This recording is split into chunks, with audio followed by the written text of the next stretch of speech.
부활은 예수 믿는 자에게는 가장 귀하고 존귀한 보물입니다. 그래서 오카는 목사님은 이런 말씀을 남기셨더라고요. 부활은 기독교인의 자존심이다. 최후의 자존심이다. 이게 없으면 우리는 설 수가 없다. 이것만이 우리가 설 수 있는 기반이다, 반석이다 라고 말씀하셨죠.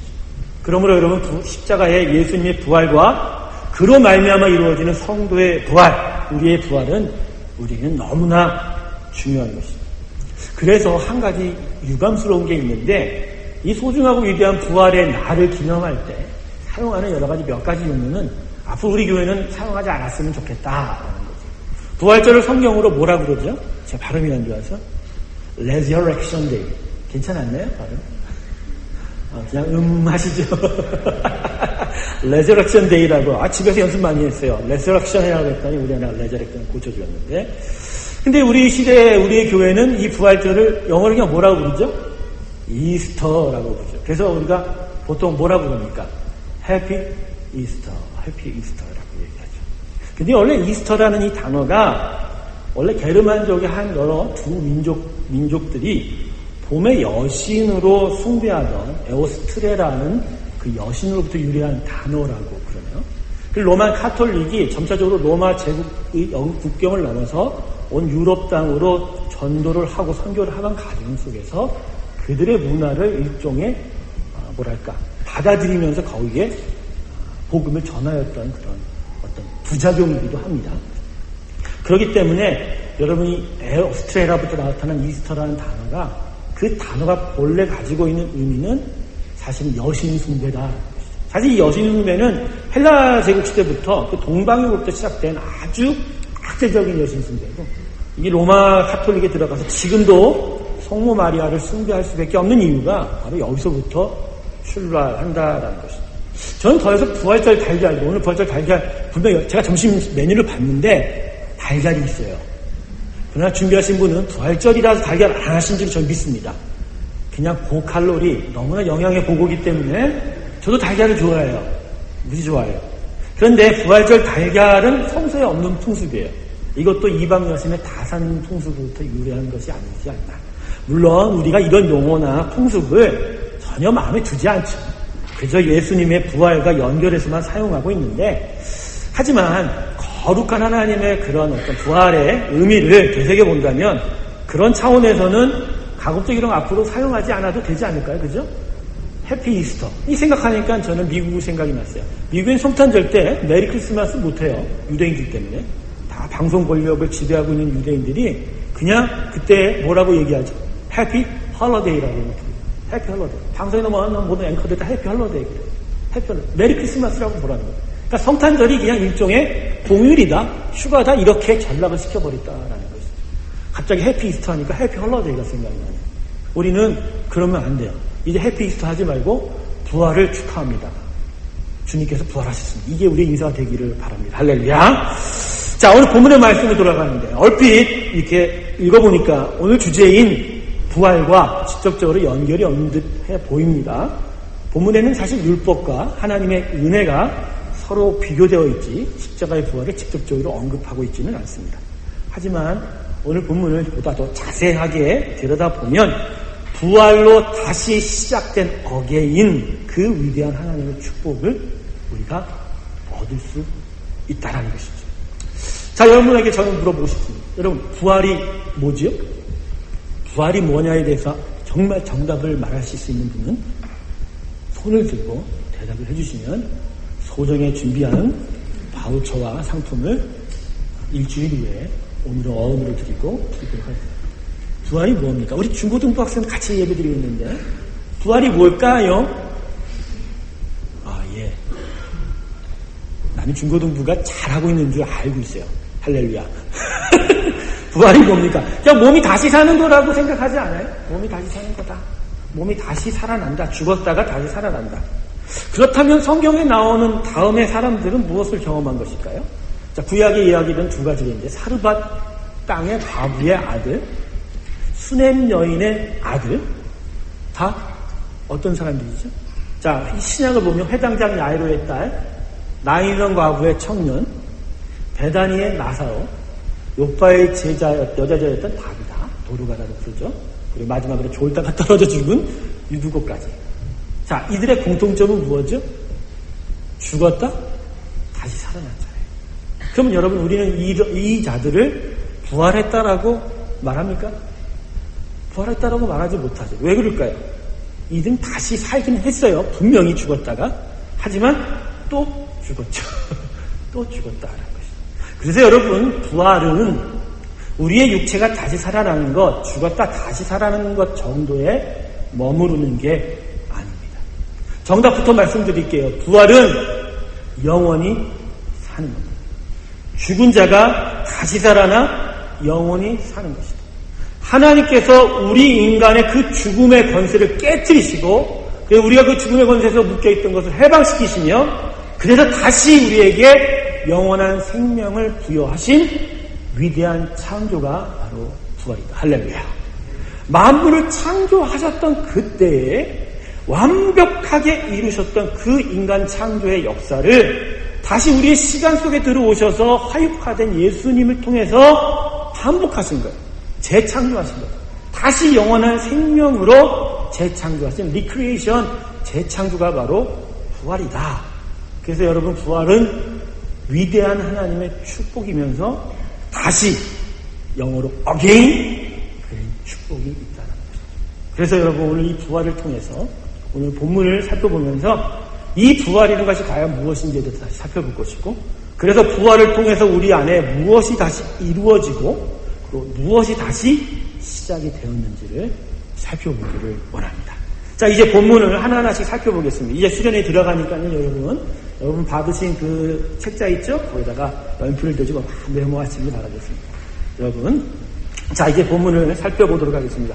자, 먼저 오늘 본문 19절에서 20절 두 절의 말씀 먼저 한번 살펴볼까요? 자, 우리 눈을 들어서 자막, 자, 스크린에 있는 자막 두 절을 우리 같이 한번 읽어보겠습니다. 같이 읽습니다. 시작!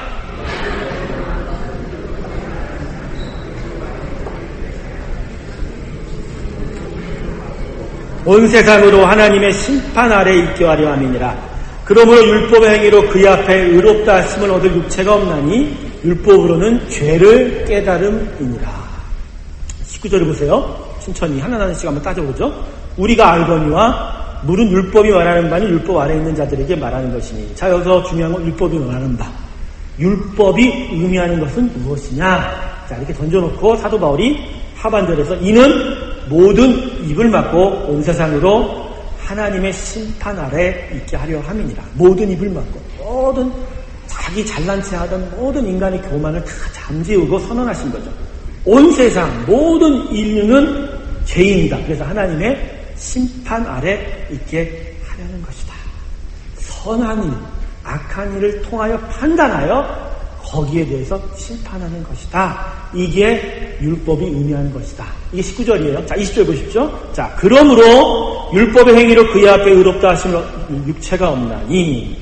자, 그런데 너희에게 문제가 있는데 이 율법으로 보면 의롭다, 거룩하다 할 육체가, 인생이 하나도 없다라는 거예요. 선을 행하는 자가 하나도 없고 의를 행하는 자가 하나도 없다. 어느 정도 선할 수 있고 어느 정도 거룩할 수는 있지만 완전한, 완벽한, 하나님이 정말 기뻐하시고 인정하시는 의인은 있을 수 없다라는 것이죠. 그래서 마지막 결론도, 20절 결론도 뭐라죠? 율법으로는 뭘 깨닫는다고요? 죄를 깨닫는 거예요. 율법으로는 우리를 구원할 수가 없어요. 율법은 구원의 능력이 있는 게 아니라 그저 우리가 누구라는 것을, 죄인이라는 것을 알게 하는 것이다. 정리하면 율법은 이스라엘 백성에게 주어진 것인데 이걸 지키면 거룩해진다라고 가르쳐주시죠. 하지만 그 누구도 이 계명을 지킬 수가 없기에, 그래서 완전할 수 없고, 그러기에 그 율법 앞에 이스라엘 백성은 우리는 죄인이다라는 것을 깨닫게 되는 거죠.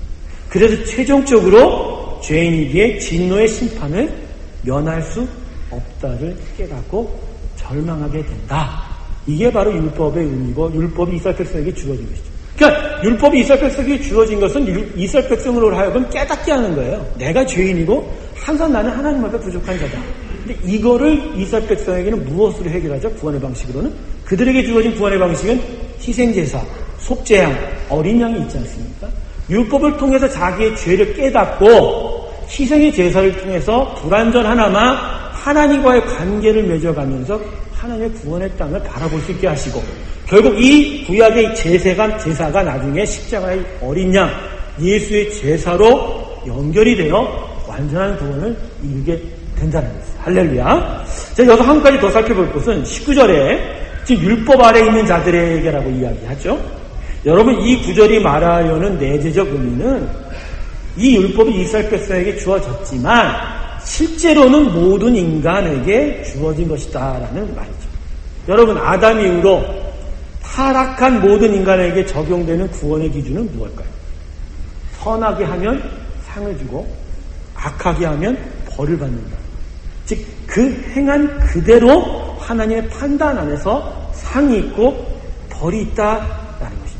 이스라엘이 받은 율법은 바로 이러한 하나님의 공의의 판단의 기준을 쓰여진 말씀, 들려진 말씀으로 받았을 뿐이라는 것입니다. 그래서 이스라엘 백성은 율법을 말로 받았으나 모든 인류는 이미 그 마음의 양심에 이 율법을 이미 적용시키고 있다. 그러니까 모든 인간에게 모든 죄와 악에 대해서는 그에 대한 심판의 징벌이 있게. 그러니까 성경 말씀 그대로 아담 이후로 모든 인간은 선할 수가 없기 때문에 결국은 선악간의 하나님의 판단 안에서 죽음을 면치 못하는 것이다. 그게 우리 인간의 실존, 타락한 실존이다라는 것이죠. 자, 이것을 다시 말씀하는 것이 23절에 23절 본문 볼까요? 제가 읽어드릴게요. 모든 사람이 죄를 범하며 하나님의 영광에 이르지 못하나니. 바로 정리해두죠. 사도 바울. 모든 인간은 죄인이다. 그래서 영광을 얻을 수 없고 심판의 벌을 받게 되어 있다. 자, 이제 다시 이제 반전적인 하나님의 은혜가 나타납니다. 이제 21절에서 22절 두 절의 말씀 읽겠습니다. 우리 같이 한번 읽어요. 시작. 이제는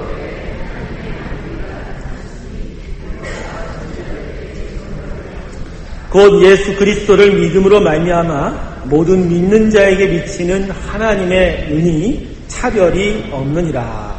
자, 21절 보세요. 이제는 율법에 하나님의 한 의가 나타났습니다. 로마서 1장 18절부터 시작하여 계속 가서 하나님께서는 인간의 죄악에 대해서 계속해서 고발하시고 질책하십니다. 그래서 의인은 없느니 하나도 없다라고 선포하시고 율법조차도 인간의 죄를 깨닫게 하는 정도밖에 아니지 결코 구원의 의미는 되지 못한다라고 이야기하세요. 그러다가 갑자기 3장 21절에서 반전이 나요. 반전. 어게인. 다시 시작되는 하나님의 사랑이 이 본문에서 나타나게 되는 것이죠. 율법 외에 하나님의 한 의가 나타났어요.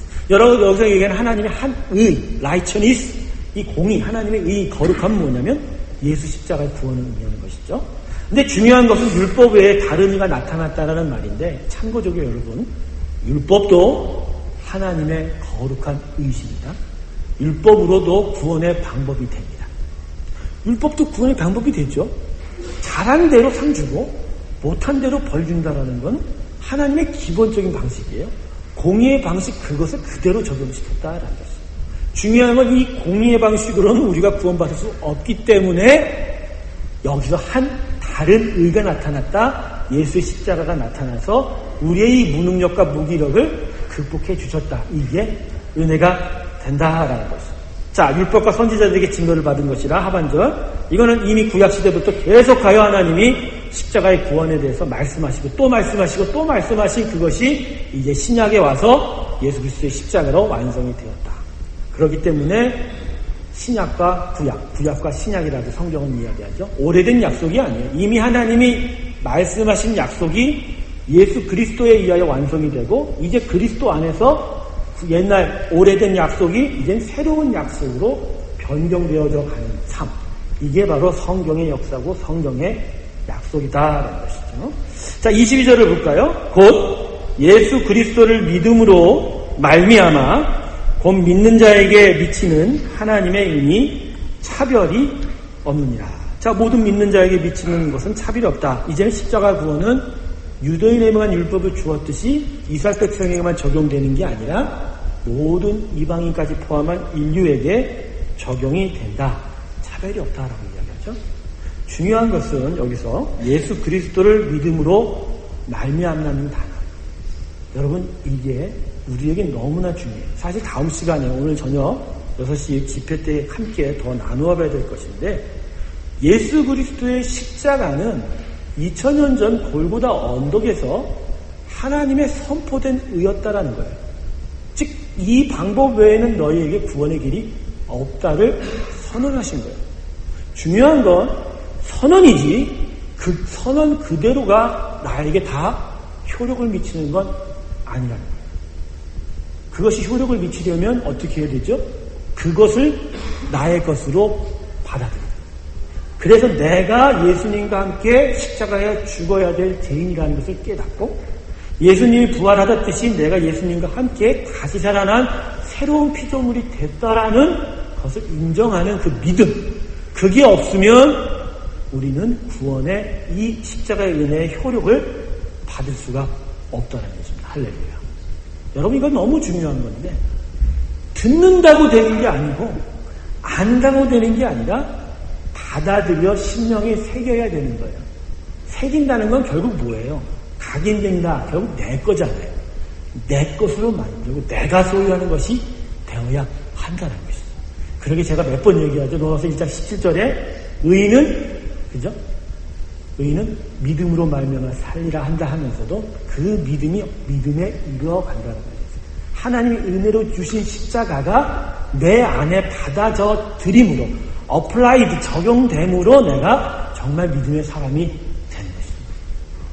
오늘 여기 있는 여러분에게 골고다의 십자가의 은혜가 그저 들려지는 은혜의 음성 정도에 멈추지 아니하고 여러분 심령 가운데 새겨지게 주님을 축원합니다. 자기 것이 되십니까? 그러니까 여러분에게 제가 이런 아멘을 요구합니다. 정말 주님을, 예수를 주님으로 믿는 분만 아멘하십시다. 그 10%도 안 돼요, 지금. 다른 분은 뭐야? 지금 반항하고 있어요. 진짜예요, 여러분. 정말 구원을 얻는다는 것은 예수님 십자가에 죽었다는 거 끝나지 않는다니까. 저 위에 2층에 청년들 다 내려와요. 다 내려와. 자세가 안 돼 있어, 자세가. 자, 여러분, 이게 뭐냐면, 나는 상관없어라고 저 위에 앉아 있는 거예요.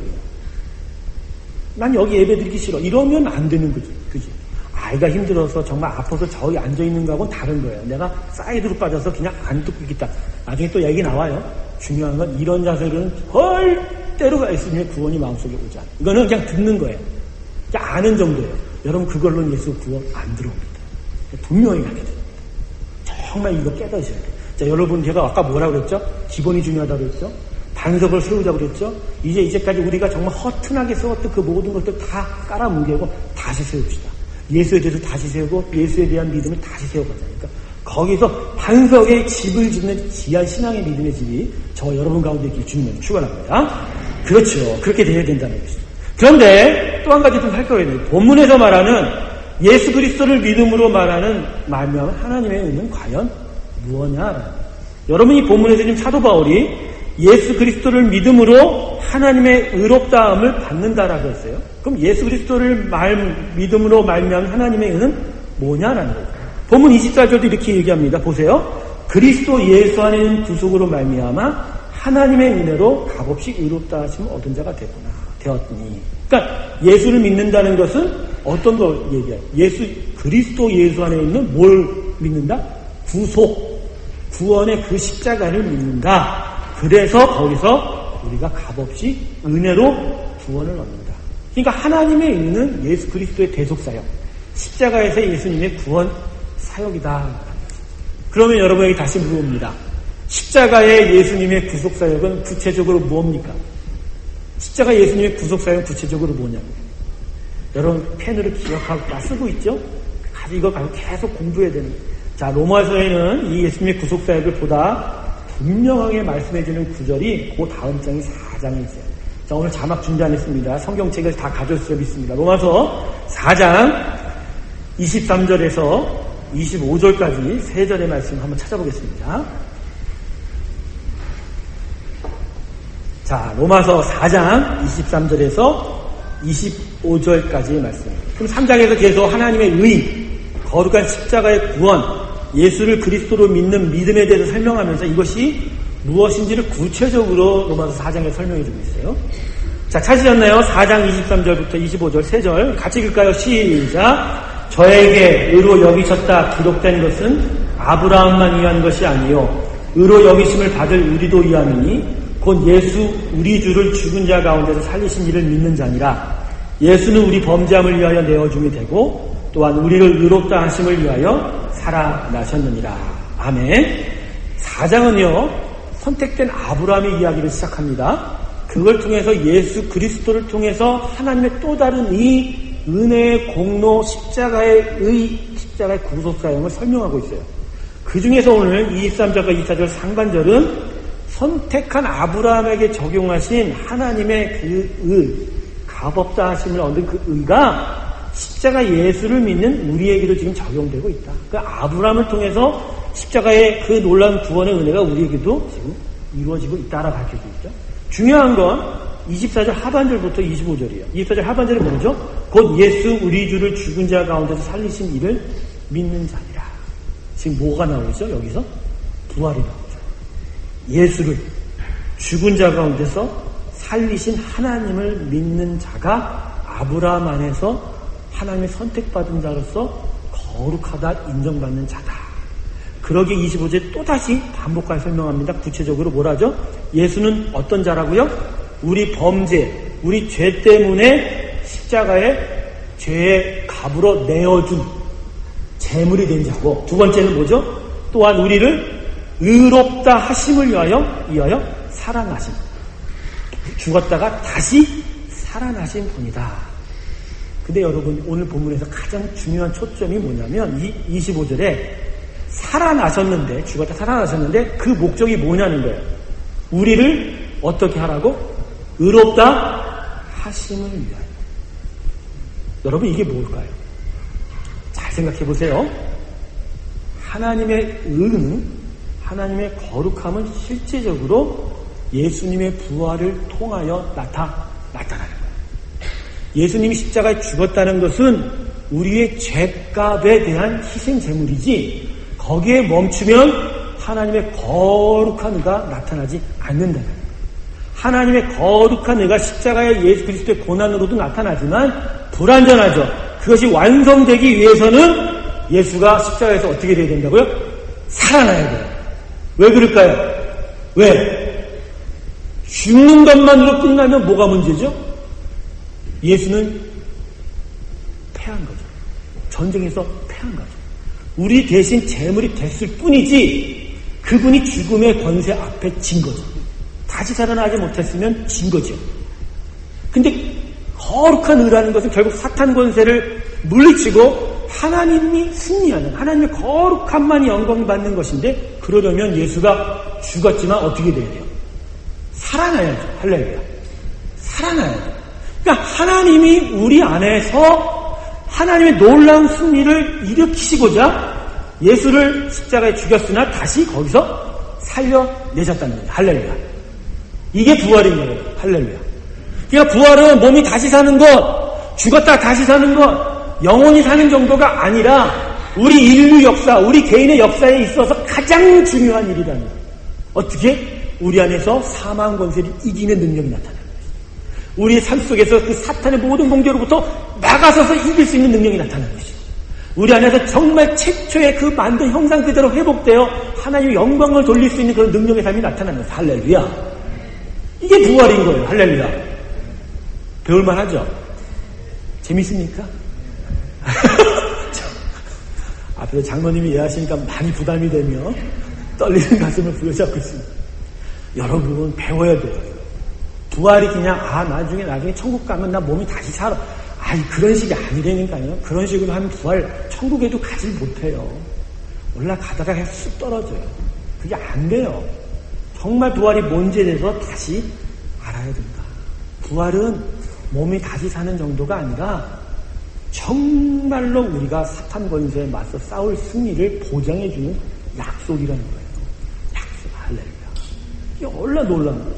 정리를 하면 율법으로는, 그 선악간의 판단으로는 우리가 다 죄인이어서 죽어야 하지만 예수를 통해서 하나님이 거룩한 의를 세우셨어요. 공짜로. 근데 그것이 두 가지인데, 예수가 우리 죄 때문에 십자가에 죽어야 되는 거. 두 번째는 죽은 예수를 우리가 다시 승리의 삶을 살기 위해서 세우신, 다시 살리셨다라는 거죠. 할렐루야. 그러므로 우리의 삶, 우리의 구원은 이 두 개가 같이 묶여다니는 거예요. 이 고난주간을 계속 지나면서 우리는 항상 주님의 우리 대신 죽음에 대해서 생각하지만, 그러나 이 고난주간 마지막인 부활절에 우리가 기쁨을 누리는 이유는 주님의 죽으심으로 마무리되는 게 아니라는 거예요. 그 주님이, 우리 대신 죽었던 주님이 그 죽음의 권세에 죽었던 것 같은데 사흘 만에 다시 살아나서 이제는 완전히 당신을 죽였던 사망 권세를 깨트리고, 그죠? 박살을 내고 그 안에 있는 모든 자들에게 이 모든 것들에 대하여 이길 수 있는 능력을 주시고, 새롭게 살 수 있는 능력을 주시고, 영원히 살 수 있는 능력의 언약을 허락하셨다. 할렐루야. 이겁니다. 그래서 여러분, 부활이 아까도 제가 얘기했지만 어게인이에요. 아담 이후로 타락된 인류, 자신의 힘으로는 살아볼 수 없는 정말 자신의 힘으로는 살아보고서 하지만 완전해질 수 없고 어느 선까지는 갈 수는 있으나 결국 거기서 다시 절망으로 나락으로 떨어져가는 그 인생을 다시 이전에 아름답하게 만든 형상으로 다시 지은 리크리에이션, 다시 만드신 재창조, 어게인의 축복이 있다. 사랑하는 성도 여러분, 그래서 여러분 부활을 생각할 때 영어 단어 딱 하나만 생각하면 돼요. 뭐라고요? 어게인. 내가 다시 산 거예요. 어떻게? 하나님의 형상으로 다시 산 거예요. 이젠 다시 나는 사탄 권세 앞에서 주눅드는 게 아니에요. 내가 이제는 승리자입니다. 할렐루야. 좌우 옆분에게 선포하십시오. 당신은 승리자입니다. 할렐루야. 믿습니까, 여러분? 이게 자신감이에요, 우리 인생에. 우리 인생의 자신감이에요. 참, 사업도 안 되고, 몸도 골골하고, 애도 참 힘들어 죽겠는데 뭘 또 승리자라고, 왜 이렇게 목사님 뻥을 치실까? 아니에요, 여러분이 뻥이에요. 분명히 하나님 주시잖아요. 너희가 아무리 아파도 너희 안에 내가 죽었다는 거예요. 내 아들 예수의 다시 사는 것으로 너희가 사망 권세를 깨트릴 힘을 받은 것이고, 그 안에서 이 세상에서 고난받으나 오히려 그 고난을 이길 전능한 능력을 너희가 부받았다는 것입니다. 그죠? 그래서 주님께서 내가 십자가에 죽으나 환난을 당하나 걱정하지 마라. 내가 세상을 이겼노라. 예수가 세상을 이겼노라. 그 안에 우리가 들어가게 되는 것입니다. 따라합시다. 나는 부활이요 생명이니 나를 믿는 자는 죽어도 살겠고 무릇 살아서 나를 믿는 자는 영원히 죽지 아니하리라. 이 믿음을 주신 하나님께 영광을 드리겠습니다. 할렐루야. 아멘. 할렐루야. 아멘. 지금 박수 치시지 않는 분을 위해서 그래서 여러분에게 또다시 선포합니다. 여러분, 이 위대한, 가장 위대한 축복인 십자가의 부활은 여러분이 오늘 믿지 않는다고 할지라도 여러분 예수 그리스도 안에 있다면 반드시 이루어집니다. 할렐루야. 예정되어 있다라는 거예요. 고린도전서 6장 14절을 보세요. 마크만 하세요. 제가 읽어드릴게요. 하나님이 주를 다시 살리셨고 또한 그의 권능으로 우리를 다시 살리리라. 할렐루야. 말씀하셨잖아요. 예정하셨죠. 여러분이 예수 안에 있으면 다시 사는 거예요. 다시 사는 권세를 받는 거예요. 이번에 좀 찾아볼까요? 고린도전서 15장 17절에서 22절까지의 말씀. 좀 길지요? 길지만 한번 찾아서 읽어보도록 하겠습니다. 이 정말 귀한 말씀이에요. 이 고린도서 15장 17절에 22절의 말씀은 정말 구원, 완전한 구원이 무엇인지에 대해서 우리에게 가르쳐 주는 것이다. 자, 저를 따라서 한 목소리 같이 있습니다. 시작. 그리스도께서 다시 사신 것이 없으면 너희의 믿음도 헛되고 너희가 여전히 죄 가운데 있을 것이요. 또한 그리스도 안에서 잠자는 자도 망하였으니 만일 그리스도 안에서 우리의 바라는 것이 다만 이생뿐이면 모든 사람 가운데 우리가 더욱 불쌍한 자니라. 그러나 이제 그리스도께서 죽은 자 가운데서 다시 살아 잠자는 자들의 첫 열매가 되셨도다. 사망이 사람으로 말미암았으니 죽은 자의 부활도 사람으로 말미암는도다. 아담 안에서 모든 사람이 죽은 것 같이 그리스도 안에서 모든 사람이 삶을 얻으리라. 너무나도 중요한 말씀이에요. 여러분, 여기서 뭐라고 이야기합니까? 예수가 단순히 우리 죄를 대신하여 죽는 일만 하셨다면, 그리고 다시 살아나지 못하였다면 불완전한 구원이 된다는 것을 다시 한번 가르쳐주고 있지 않습니까? 저는 여기서 이 얘기를 생각했어요. 구약의 희생제사. 여러분, 구약의 희생제사도 나름 이스라엘 백성에게는 하나님 구원의 방편을 주신 거예요. 그 어린 양을 통해서 완전한 하나님의 구속에 대해서 생각하게 하며 그 하나님의 은혜에 감사할 때 이스라엘 백성들도 율법이 아니라 은혜로 예수 그리스도의 십자가 의통으로 들어가게 되는 거죠. 근데 중요한 건 그 어린 양이 죽고 다시 살아났냔 말이에요. 구약의 희생제사에서 속죄제를 위해서 드려진 제물이 다시 살았어요? 살아났어요? 안 살아났죠. 이게 구약의 희생제사의 불완전함이에요. 신약에 있어서 희생제사, 즉 단 한 번의 제사, 예수 그리스도의 제사가 완벽한 이유는 죄로 인하여 죽었지만 어떻게 됐다? 다시 사셨다. 그러니까 오늘 사도 바울이 이야기하죠. 그죠? 본 중에 뭐죠? 그리스도 안에 잠자는 망하였으니 그리스도 안에서 우리의 바라는 것이 다만 인생뿐이면 모든 사람 가운데 우리가 더욱 불쌍한 자입니다. 이게 무슨 얘기예요? 부활이 없으면 십자가 안에서 암만 그 십자가를 붙들어도 결국 이 땅에서 죄값만 용서받는 자의 인생이고 하늘로 올라가는 부활이 없으니 이 땅에 관심밖에 없는 것이다. 예수 그리스도의 구원은 이런 것이 아니다. 이게 우리의 향한 예수의 구원이면 헛된 것이다. 사도 바울 이 안에 이런 얘기를 하는 거야. 이런 식이면 예수 믿지 말아다. 이런 식이면 예수 믿을 이유가 없다. 이 땅에서 더 돈 많이 벌고 부유하고 명예로운 방법이 있는데 이런 방법이 아니다라고 이야기하는 것이죠.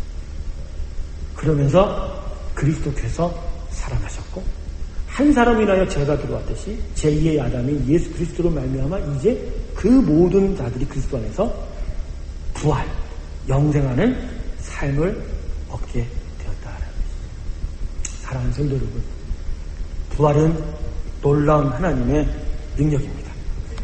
죽음의 권세를 깨뜨리신 역전의 부활입니다. 십자가에서 가장 비참한 죽음을 당했으나 예수를 다시 살리심으로 사망을 이기신 최후 승리를 이루어 내셨습니다. 그러기에 여러분, 부활은 우리 삶에 다시 하나님의 만드신 원형 그대로의 형상을 회복합니다. 할렐루야. 여러분 스스로가 자기 자신에 대한 존재감을 다시 깨달아야 돼요. 내가 좀 못났고 내가 좀 부족하고 나의 처지가 힘들고 어렵다는 것으로 내 자신을 비하하지 마십시오. 여러분의 상황과 조건이 여러분을 결코 하나님 앞에서 낮은 자로, 더 낮은 자로 내려놓지 못합니다. 하나님은 이미 말씀을 통해서 십자가 예수 그리스도의 구원, 그 고난과 부활을 통해서 우리에게 분명히 말씀하셨어요. 너희는 다시 어게인 회복된 존재라. 할렐루야. 회복된 존재라. 저는 야곱이 야복강가에서 이 엉덩이뼈를 처음 맞을 때의 일을 나는 너무나도 기쁘게 생각해요. 그가 이 엉덩이뼈를 처음 맞으면서 그 이후로 계속 쩔뚝바위로 걸어다니긴 했지만 정말 부족하고 연약한 모습으로 걸어다니긴 했지만 그 이전과 그 이후에 그의 삶은 완전히 달라진 삶이었다는 거예요.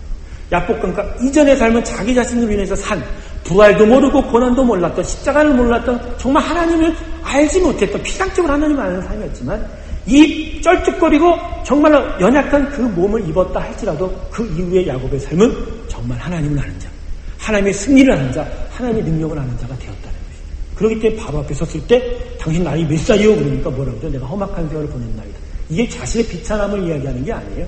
내가 도로 비참한 인생이나 내 인생 가운데 누가 나를 지켰다? 하나님이 나를 지켰다. 그래서 나는 당신을 축복합니다 라고 축복하고 물러나오지 않습니다. 여러분의 삶의 모든 고난과 그 아픔들 앞에서 당당해지십시오. 그것이 여러분을 집어삼키지 않습니다. 예수님의 부활은 여러분에게 이미 승리를 가져다 준 거예요. 승리가 이미 시작됐다는 거예요. 여러분 그 승리를 믿고 축사하십시오. 승리를 믿고 그 여러분의 고난을 내어 쫓으세요. 승리를 믿고 그 고난 앞에서 당당해지란 말이에요. 여러분이 부족하고 연약한 것 때문에 여러분 마음이 쫄지를 마시라는 거예요. 결코 내가 여기에 함몰되지 않는다. 결코 이 아픔 때문에 내가 쪼그라들지 않는다. 나는 하나님의 회복한 자. 나는 하나님이 승리하는 자라고 이미 말씀하셨어요. 나에게는 육체의 부활뿐만 아니라 이 모든 세상 정세 권세로서 이기는 놀라운 부활의 능력이 내게 임했다는 거예요. 할렐루야. 그렇기 때문에 여러분 상황과 조건 앞에서 결코 주눅드는 인생이 아니라 당당하게 사는 인생이 됩니다. 할렐루야. 근데 여러분은 지금 어떻게 사냐고. 부활의 그 능력이 선포되어지고 그것이 내 인생 가운데 성령의 능력으로 계속 알려짐에도 불구하고 여러분 스스로가 지금 그 앞에 그 부활의 놀라운 진리를 여러분 스스로가 지금 적용하고 있지 못하잖아요. 상황만 조금만 바뀌면, 조건이 조금만 바뀌면 그냥 넘어지잖아요. 추풍 낙엽같이 넘어지잖아요. 여러분 넘어지지 말아야 할 게 넘어지고 있는 거예요. 넘어질 이유가 없어요. 사탄은 이제 우리를 건드리지 못합니다. 간단한 비유해 드릴까요? 사탄이 우리한테 공격은 해요. 근데 사탄이 하는 공격은 이렇게 건드리지 않아요. 부채로 붙이는 거예요. 거대한 이것보다 제 손보다 큰 부채로 건드리는 거예요. 이렇게. 여러분 부채를 불면 건드려지진 않지만 영향력이 오죠.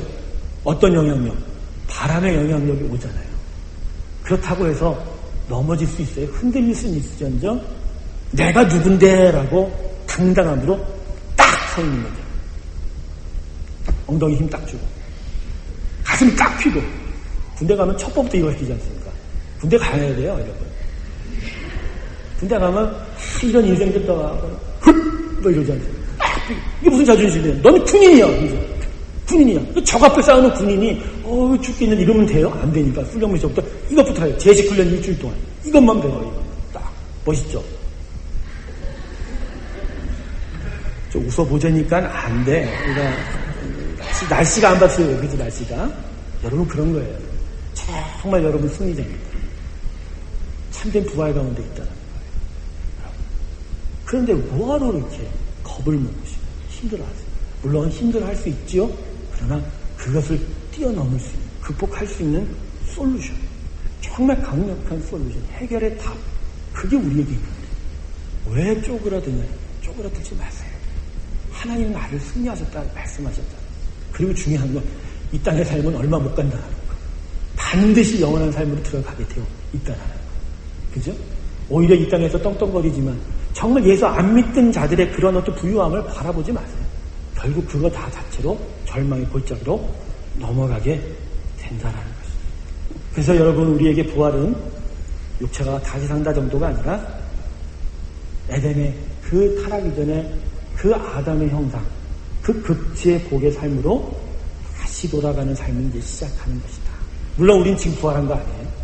육체의 죽음의 관문을 놓고 있어요. 그렇지만 어떤 자에게는 그 죽음의 관문이 끝이지만 우리는 이 관문을 시작해서 더 큰 삶을 시작하게 되는 것이죠. 그렇기 때문에 이 삶을 바라보면서 우리는 정말 참된 부활의 능력을 바라보면서 사모하면서 그 삶을 여기서부터 시작하게 되는 것입니다. 그래서 여러분 부활은 나중에 이루어지지만 이미 우리는 부활한 자로의 당당함을 가질 수가 있는 것이죠.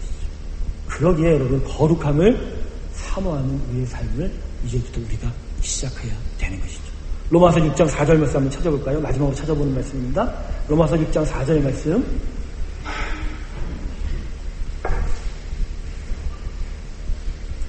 자, 우리 같이 한번 한 목소리 읽을까요? 로마서 6장 4절의 말씀.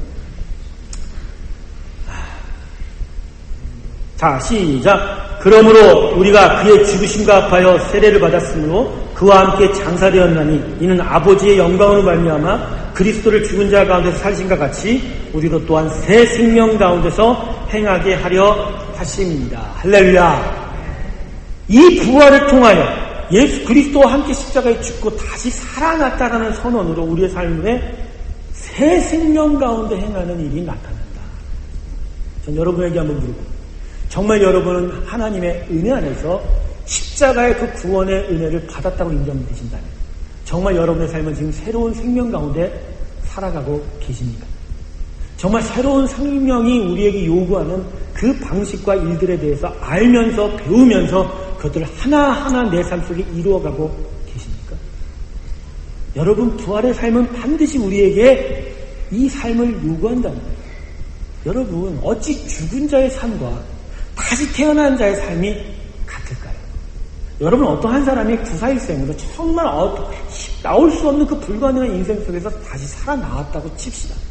여러분 그 인생이 정말 예전의 삶하고는 정말 다른 인생이 될 것 같지 않아요? 왜 그럴까요? 다시 태어났으니까. 내가 죽을 뻔했는데 다시 태어났으니까. 이전과는 다른 가치로 살아야겠다는 생각이 든다는 것입니다. 제가 처음에 예수 그리스도를 믿을 때 정말 내 병 속에서 하나님을 만났을 때 제 마음 안에서 일어났던 생각이 이거였어요. 내가 죽었다가 다시 살아난 거예요. 나는 죽었다 깨나도 이 병 속에서 일어날 수 없는데 하나님이 나를 거듭 태어나게 하시고 덤으로 인생을 주신 거야 라는 깨달음을 받았어요. 여러분, 부활을 믿으신 여러분이 덤으로 사는 인생입니다. 할렐루야. 덤으로 사는 거죠. 이미 죽어야 돼요, 여러분. 우리 다 죽어야 돼요. 죽어야 돼요. 나중에 최종 심판대 갔을 때 하나님께서 우리만 보시면 여기서 천국 갈 사람 아무도 없어요.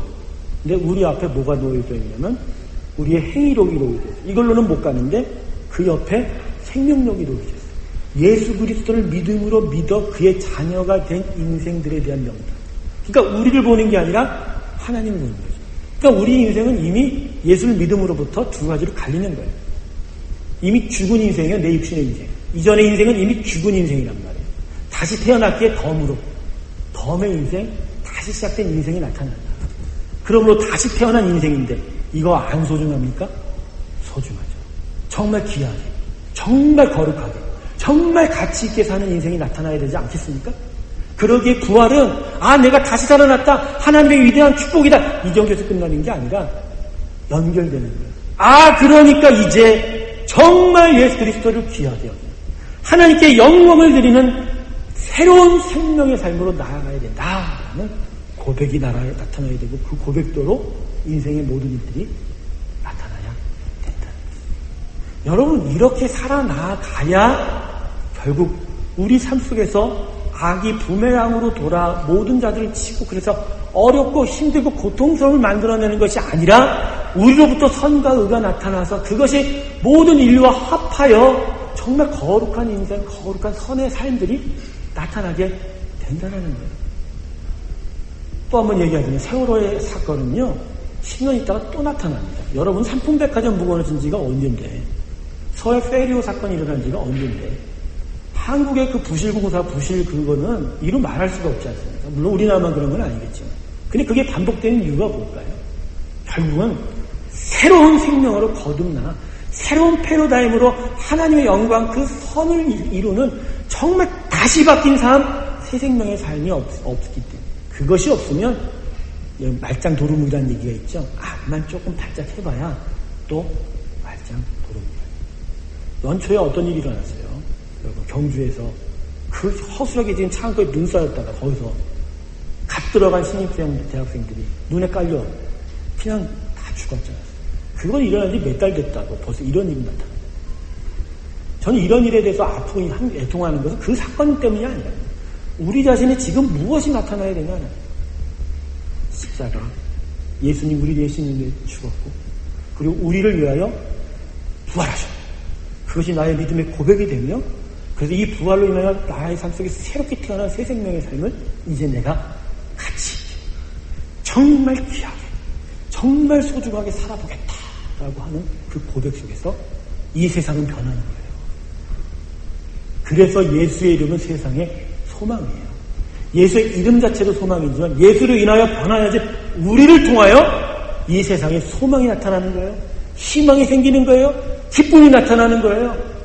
그래서 정말로 예수 그리스도 믿는 삶 때문에 정말 세상 살만 나는구나 라는 소리가 나타나는 거예요.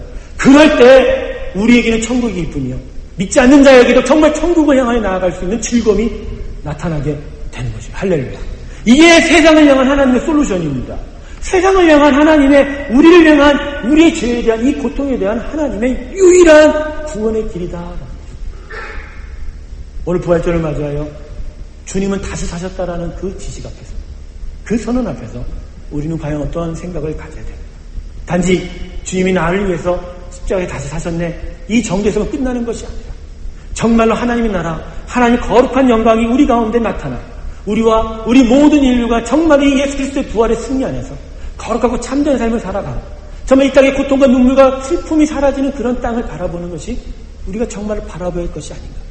그러한 나라를 소망하면서 이제 부활이 내 삶 속에 너무나도 귀한 것임을 이제 바로 인정하고 그 부활이 요구하는 거룩한 새 생명의 삶으로 나아가는 것, 그게 바로 우리가 마땅히 취할 삶의 자세다. 그래서 오늘 여러분과 하루 이틀, 이 이틀의 시간 동안에 세 가지를 배웁니다. Born again. 정말 새 생명으로 태어나는 것에 대해서 배울 것입니다. 두 번째, love again. 그래서 정말 새 생명으로 태어났을 때 우리 삶 속에서 정말 다시 나타나는 사랑이 무엇인지에 대해서 배울 것입니다. 마지막, 킹덤 again. 무너졌던 하나님의 나라가 이제 내 삶 속에서, 나의 삶 속에서 이 인간 인류에 다시 세워주는 말이냐면 그 땅을 향하여 사모하고 그 나라를 소유하며 그래서 그 영광으로 살아가면서 극치의 위대한 하나님의 축복 가운데로 나아가는 삶을 우리가 배워야 합니다. 그럴 때 정말로 우리는 믿음의 귀한 반석 위에 서게 될 것이고 거기서 하나님께서 우리를 향한 놀라운 구원의 축복을 온전히 완성하실 것입니다. 여러분에게 도전합니다. 이번 부활절 수련회 그냥 이전에 그 시간들처럼 마냥 지나가는 시간으로 생각지 않기를 저는 간절히 바랍니다. 정말 이번에는 한번 뒤집어 보자. 완전 몽땅 뒤집어져 보자. 홀라당 뒤집어져 보자. 홀라당 뒤집어지자. 자유분에게 외칩시다. 홀라당 뒤집어지자.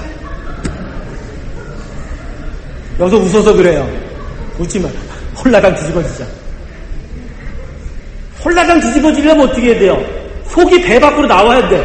여러분 안에 숨겨졌던 모든 가식과 죄가 다 뒤집어져. 나와서 주님의 치료를 받는 거죠. 그래서 완전히 바뀌어버리자. 물론 이번 한 번도 되진 않죠. 그렇지만 이 한 번이 시작점이 되면 시작이 반이라. 반 하면 다 한 거예요, 여러분.